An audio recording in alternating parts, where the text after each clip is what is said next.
Today the topic we study is pleura. Pleura is like pericardium which covers the heart and peritoneum which is present in the abdomen. Peritoneum जैसा abdomen में present रहता है, pericardium which covers the heart, ऐसे ही lung की covering को हम बोलते हैं pleural cavities. राइट लंग के लिए जो कवरिंग है उसको राइट प्लूरल कैविटी बोलते हैं, लेफ्ट लंग के लिए जो कवरिंग है उसको लेफ्ट प्लूरल कैविटी बोलते हैं. The pleural cavity are present one on each side of the mediastinum. Right side mediastinum के राइट प्लूरल कैविटी रहती है और लेफ्ट साइड ऑफ लंग के लेफ्ट साइड ऑफ मीडियास्टिनम के लेफ्ट प्लूरल कैविटी रहती है. The pleural cavity are actually a potential space. Pleural cavity बच्चों actually में एक पोटेंशियल स्पेस रहता है बिटवीन इस आउटर लेयर. आउटर लेयर को बोलते हैं पैराइटल लेयर और इनर लेयर को बोलते हैं visceral layer. Outer layer covers the outer layer covers the parietes and inner layer invests the lungs. In between the outer and inner layer, there is a potential space which we call the pleural cavity. This potential space is sometimes filled with fluid, in which condition we call it as pleural effusion. उस condition में हम उसे बोलते हैं pleural effusion. If the fluid accumulates inside the pleural cavity, we called it as pleural effusion. जो plural cavity रहती है उसकी आउटर लेयर थोरेसिक वॉल को कवर करती है और उसको बोलते हैं पैराइटल प्लूरा, और उसकी इनर लेयर लंग को इन्वेस्ट करती है, उसको हम बोलते हैं visceral layer. In between this outer and inner layer, pleural cavity, which is a potential space, is present. So it is a serous membrane. क्या है ये बच्चों? Serous membrane है. Like pericardium in the heart and peritoneal cavity in the abdomen. It is a serous membrane and lined by mesothelium. It is lined by mesothelium. जैसे vascular blood vessels are line by endothelium रहती है, वैसे ये serous membrane, pleural cavity, pericardial cavity, peritoneum, these are lined by mesothelium. It is a serous membrane lined by mesothelium. There are two pleural sacs. There are two pleural sacs, one on either side of mediastinum. The pleural sac is completely closed and is invaginated from medial side by the developing lung, and as a result of this invagination, it is converted into a double-layered serous sac, outer parietal and inner visceral. Visceral को pulmonary भी बोलते हैं बच्चों. Outer parietal and inner visceral. Visceral को pulmonary भी बोलते हैं. Outer layer का नर्व सप्लाई होता है सोमेटिक नर्वस सिस्टम से, जो कि पेराइटिस सोमेटिक वॉल का नर्व सप्लाई होता है, और इनर प्लूरल इनर जो विसरल लेयर का नर्वस सप्लाई होता है वो ऑटोनॉमिक नर्वस सिस्टम से होता है. इसलिए पेराइटल प्लूरा जो रहती है वो पेन सेंसिटिव रहती है, जबकि इनर विसरल लेयर रहती है जो वो पेन इनसेंसिटिव रहती है. आपसे क्वेश्चन पूछा जाता है why parietal layer is pain sensitive? Because it is supplied by somatic nerves, because it is supplied by somatic nerves. And why inner layer is pain insensitive? Why visceral pleura is pain insensitive? Because it is supplied by autonomic nervous system. The outer layer is parietal pleura, जैसे मैंने आपको बताया. The inner layer is visceral pleura. The two layers are continuous with each other at the hilum of the lung. The parietal pleura and the visceral pleura, these two layers are continuous with each other at the hilum of the lung. Hilum of the lung वही है जहाँ से structure enter होते हैं और leave करते हैं lung के रूट पे. The two layers enclosed between them a potential space, outer parietal and inner visceral, known as pleural cavity. क्या कहलाता है बच्चों ये? Pleural cavity. और जब ये प्लूरल कैविटी के अंदर फ्लूइड इकट्ठा हो जाता है पोटेंशियल स्पेस में तो उसको हम क्या बोलते हैं? Pleural diffusion. और जब इसके अंदर एयर एक्यूमुलेट हो जाती है तो उसको हम बोलते हैं न्यूमोथोरेक्स. क्या बोलते हैं? Pneumothorax. When air accumulates inside the pleural cavity, then it is known as pneumothorax.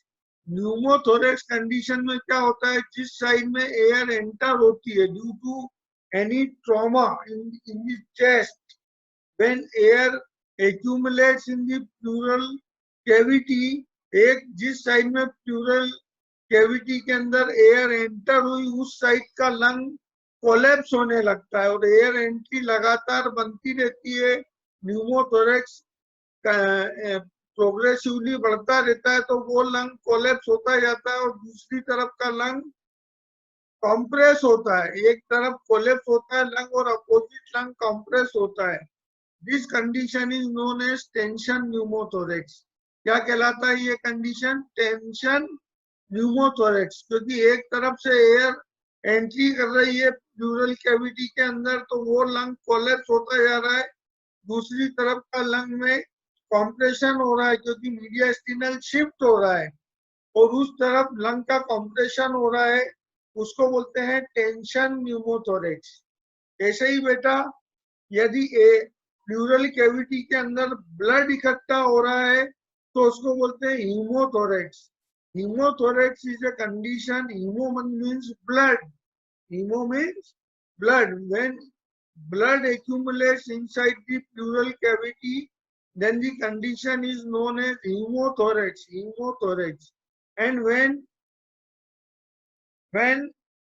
pus due to any infection accumulates inside the pleural cavity, then it is known as empyema. E-M-P-Y-E-M-A. What is empyema? When pus due to any infection accumulates inside the pleural cavity, then the condition is known as empyema. उसको क्या बोलते हैं हम? empyema. ये देखिए ये लेरिंगोट्रेकियल tube है, ये लंग बड है, ये प्लूरल सेक के अंदर इन्वेजिनेट कर रही है दोनों तरफ और ये आउटर पेराइटल प्लूरा है और इनर विसरल प्लूरा है. ये लंग ऑक्यूपाई कर गए प्लूरल सेक के अंदर. आउटर पेराइटल प्लूरा हो गई और इनर प्लूरल विसरल प्लूरा हो गई और आउटर पेराइटल और इनर विसरल प्लूरा के बीच में प्लूरल सेक प्लूरल कैविटी हो गया. आउटर पेराइटल और इनर विसरल प्लूरा के बीच में क्या हो गया? प्लूरल कैविटी हो गई. सबसे पहले क्या था? लेरिंगोट्रेकियल ट्यूब थी, प्लूरल सेक राइट और लेफ्ट प्लूरल सेक था. फिर लेरिंगोट्रेकियल ट्यूब बाइफरकेट हुई, दोनों लंग बड बने. ये दोनों lung bud at the root of the lung invaginate हुए प्लूरल सेक के अंदर. आउटर पेराइटल प्लूरा हुई और इनर विसरल प्लूरा हुई. फिर आउटर पेराइटल और inner visceral pleura at the hilum of the lung continue हुए और राइट साइड में प्लूरल कैविटी हुई और लेफ्ट साइड में प्लूरल कैविटी हुई. The outer layer of parietal pleura, the inner layer of visceral pleura. The two layers are continuous with each other at the hilum of the lung. The two layers enclosed between them a potential space known as pleural cavity. Parietal pleura lining the parietis, that is thoracic wall, the diaphragm, and the mediastinum. Parietal pleura is thicker than the visceral pleura. Parietal pleura बच्चों ठीक रहती है than the visceral pleura. The visceral pleura और pulmonary pleura. मैंने आपको बताया visceral pleura को pulmonary pleura भी कहते हैं it is investing the lung. Parts of parietal pleura एक costal pleura होती है, lines the thoracic wall and is loosely attached to it by areolar tissue. Lines the thoracic wall, costal pleura. Diaphragmatic pleura lines the upper surface of the diaphragm. Mediastinal pleura lines the mediastinum, and cervical pleura extends into the neck and covers the apex of lung. उस रोज पढ़ाया था मैंने आपको ये. This part is covered by suprapleural membrane or substance fascia. Cervical pleura extend होती है neck में और cover करती है apex of the lung को. और ये एपेक्स ऑफ द लंग को सर्वाइकल प्लूरा कवर करती है और इस पार्ट को कवर करता है सुप्रा प्लूरल मेम्ब्रेन और Sibson's fascia. Surface marking of pleura आपको याद होते बने तो ये कर लेना, अन्यथा ये इतना जरूरी नहीं है. Cervical pleura curved line forming a dome over the medial third 1/3 of the clavicle. Clavicle को भी लेटरल 1/3, मिडिल 1/3 और मीडियल 1/3 में डिवाइड करा. The apex of curve lies 2.5 centimetre above the clavicle. The anterior margin और the costomediastinal line of pleural reflection differs on two sides. ये देखिए पहले ये स्टर्नो क्लेविकुलर जॉइंट से चली mid point of sternal angle तक, फिर डिसेंड कर राइट साइड और लेफ्ट साइड में डिफर कर रही है दोनों ही. ये राइट साइड में देखिए आप स्टर्नो क्लेविकुलर जॉइंट से ये डिसेंड करी mid point of sternal angle तक और स्टर्नल एंगल से ये डिसेंड करी mid point of the GP sternal joint. जबकि लेफ्ट साइड में ये यहाँ तक तो डिसेंड करी एंटीरियरली और फिर यहाँ से ये स्टर्नल मार्जिन से 6th कॉस्टल कार्टिलेज तक डिसेंड करी. This is the anterior margin of the pleura. On right side from sternoclavicular joint downwards and medially to midpoint of sternal angle, where it continues vertically downwards to the midpoint of GP sternal joint. On left side, same course up to the 4th costal cartilage. Then it arches outwards and descends along the sternal margin of 6th costal cartilage. ये देखिए 6th ये 4th costal cartilage, then 4th के बाद 5th और ये then 6th costal cartilage. Left side में और right side में डिफरेंट है. देन द इंटीरियर मार्जिन और costodiaphragmatic line of pleural reflection laterally देखिए लेटरली फ्रॉम ये यहीं से चलेगा interior margin of anterior line of pleural reflection से, और यहाँ पर भी interior margin of anterior line of pleural reflection से. The inferior margin or the costodiaphragmatic line of pleural reflection laterally from the lower limit of anterior margin so that it crosses, ये पूछते हैं आपसे, so that it crosses 8th rib in mid clavicular line, 10th rib in mid axillary line, and 12th rib at lateral border of sacrospinalis और erector spinae book में दे रखा है. Then horizontally at the lower border of T12 vertebra, about 2 centimeters from midline. बच्चों ये बहुत आपका trouble समय, आपको जितना याद रहे उतना याद रखेंगे आप. Posterior margin from a 0.2 centimeter lateral to 12th thoracic spine to a 0.2 centimeter lateral to 7th cervical spine. नीचे से ऊपर चल रहा है 12th thoracic spine से 7th cervical spine तक चल रहा है. From a 0.2 centimeter lateral to 12th thoracic spine to a 0.2 centimeter lateral to 7th cervical spine. अब इंटीरियर मार्जिन देखिए, inferior margin of the lung run से मोर होरिजेंटल कोर्स, लंग का बता रहा हूं अब मैं आपको, एम्फेसाइज करिएगा इस पॉइंट पे। The inferior margin of the lung runs a more horizontal course than the pleura, crossing the sixth rib in the mid-clavicular line. Pleura की inferior margin eighth rib in the mid-clavicular line में थी, और lung की sixth rib in the mid-clavicular line है, और lung की eighth rib in mid-axillary line है, जबकि प्लूरा की 10th rib in mid-axillary line है, और लंग की 10th rib adjacent to vertebral column है, और प्लूरा की 12th rib in adjacent to vertebral column है, inferior margin.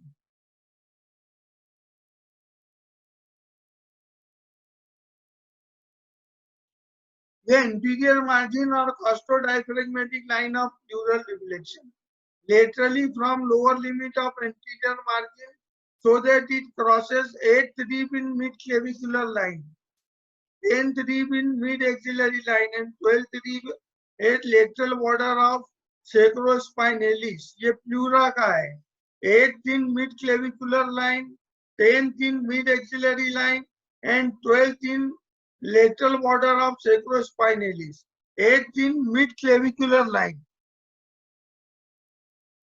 और इसका क्या है, 6th in mid-clavicular line, 8th in mid-axillary line, and 10th in adjacent to vertebral column or lateral to erector spinae muscle.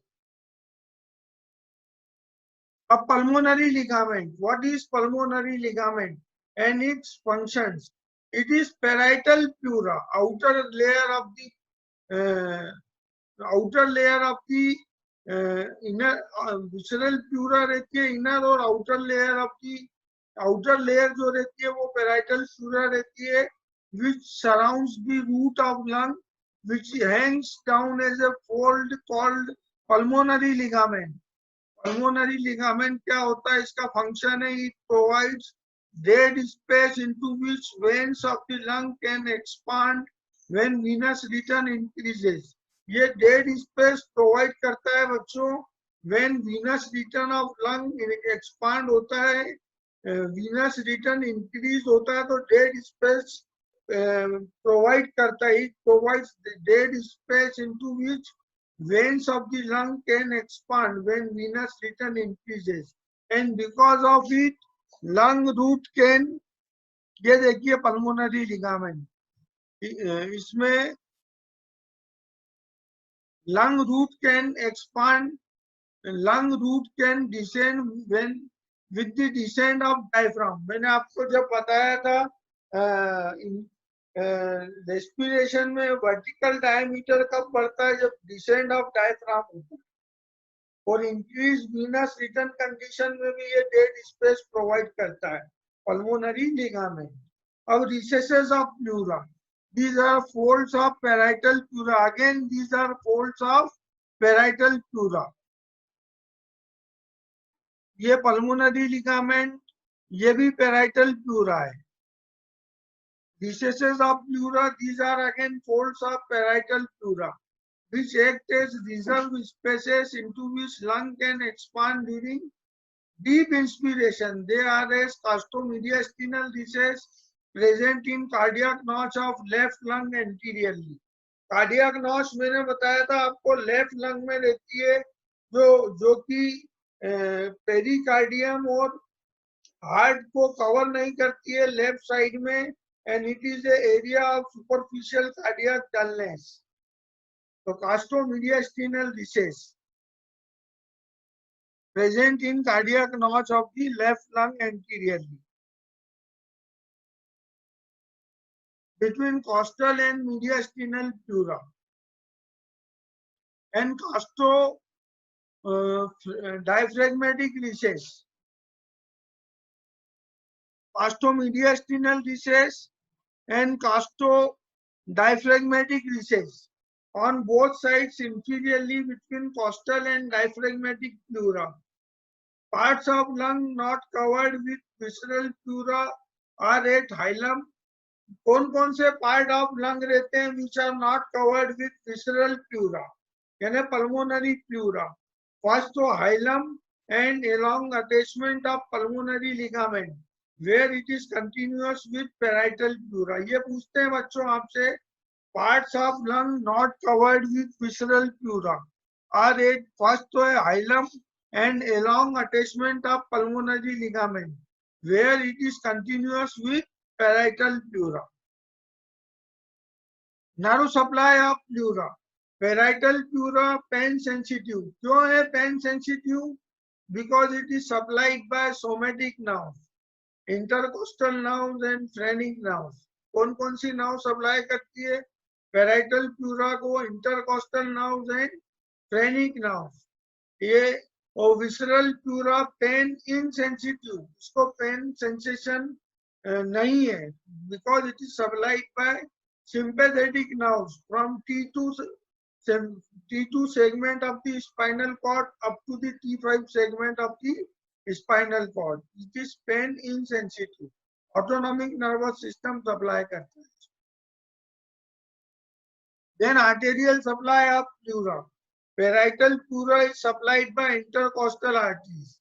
कौन कौन सी intercostal arteries रहती है?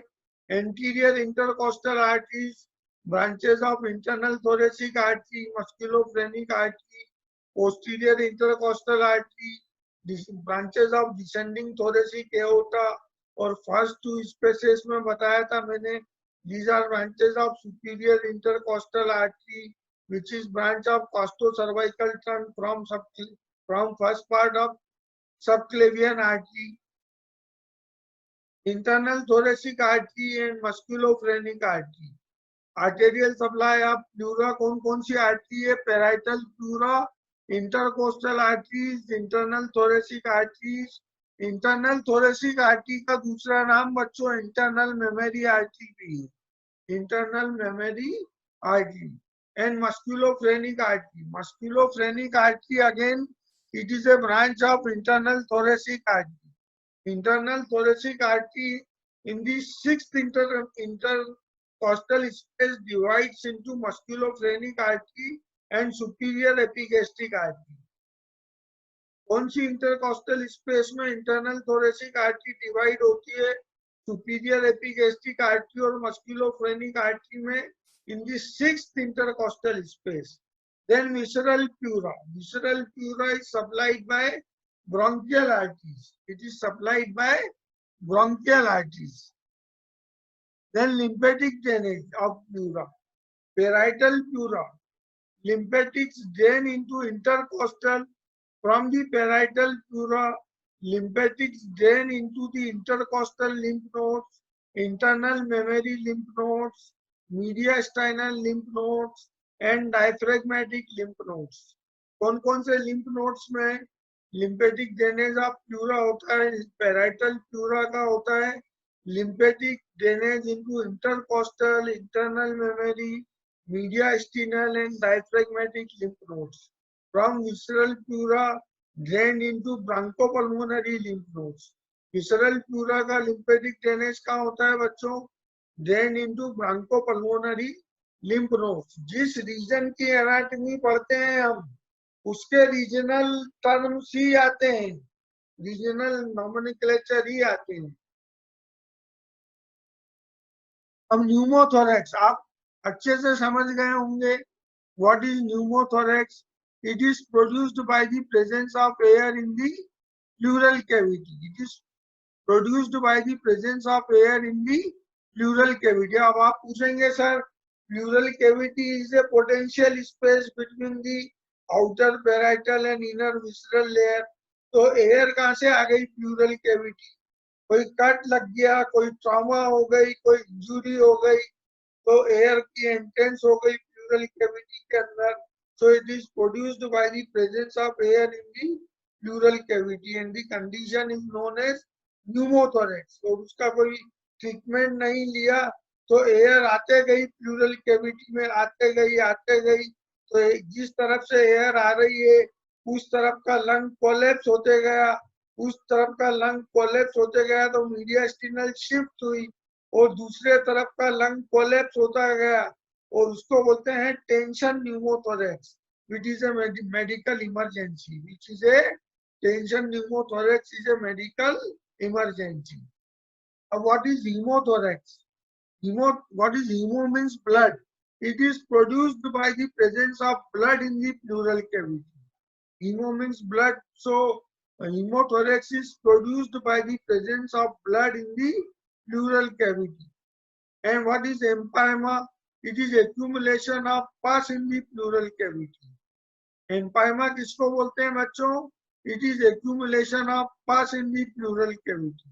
अब pus कहाँ से आ गया? Due to any infection in the lung tissue or surrounding tissue.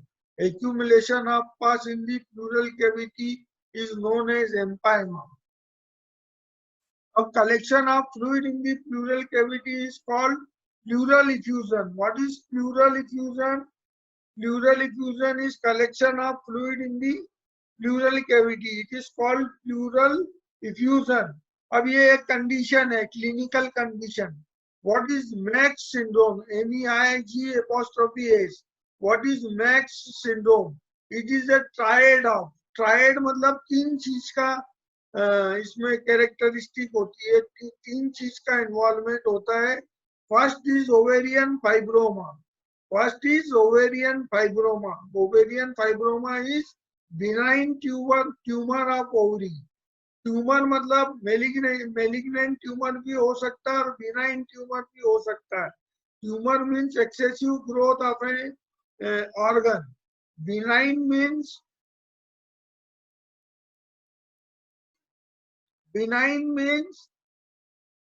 non-cancerous tumor. Non-cancerous tumor. Benign tumor means not malignant.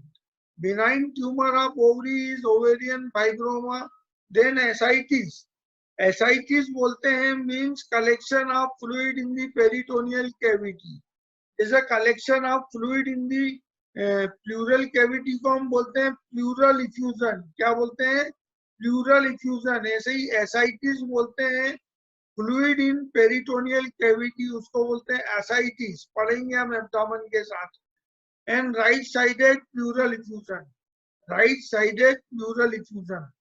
This collection, this triad is known as Meigs syndrome. क्या बोलते हैं इनको? Meigs syndrome. तो देखिए ये diminished breath sound होगा. ये serous fluid का कलेक्शन हो रहा है प्लूरल कैविटी में. देखो outer layer is parietal pleura, inner layer is visceral pleura. इन दोनों के बीच में कलेक्शन ऑफ सीरस फ्लूइड हो रहा है. This condition is known as pleural effusion. Pleural effusion कहलाएगी. इसमें डिमिनिश्ड ब्रेथ साउंड्स आएंगे. क्यों आएंगे diminished breath sound? Because pleural effusion के कारण एयर एंट्री कम होगी, डिमिनिश्ड ब्रेथ साउंड्स आएंगे. राइट से trachea bifurcates into two principal bronchi. Right principal bronchi, left principal bronchi. फिर राइट ने 3 लोअर ब्रोंकाई दिए, उसको बोलते हैं सेकेंडरी ब्रोंकाई. सेकेंडरी ब्रोंकाई ने फिर टर्शरी ब्रोंकाई दिए जिनको सेगमेंटल ब्रोंकाई कहते हैं. सेगमेंटल ब्रोंकाई ने ब्रोंकोपल्मोनरी सेगमेंट दिए 10 ऑन ईच साइड. तो जब सीरियस फ्लूइड इकट्ठा हो जाता है प्लूरल कैविटी में तो उससे क्या होगा? Diminished breath sound. अब ये लेफ्ट साइड में ही डिमिनिश्ड ब्रेथ साउंड क्यों हुआ? Because pleural effusion serious fluid accumulates on the left side. अब ये देखिए accumulation of air in the pleural cavity. ये यहाँ पर दिख रहा होगा जहाँ एरो है आपको, वहाँ atmospheric air enters inside the pleural cavity. Enter हो रही है प्लूरल कैविटी के अंदर accumulation of air in the pleural cavity. Partially collapsed lung. Left side का लंग कोलैप्स हो रहा है क्योंकि एयर बहुत ज्यादा एंटर हो रही है प्लूरल कैविटी के अंदर और इसका कोई ट्रीटमेंट हुआ नहीं है. तो air inside the pleural cavity बहुत ज्यादा एंट्री हो रही है एयर की. ये रिप्स दिख रही है आपको और इंटरकॉस्टल स्पेसेस दिख रही है. एयर एंट्री के कारण पार्शियली कोलैप्स्ड लंग दिख रहा है और ये कॉम्प्रेशन कर रहा है राइट साइड के लंग का. This condition is known as tension pneumothorax. It is a medical emergency. Tension pneumothorax.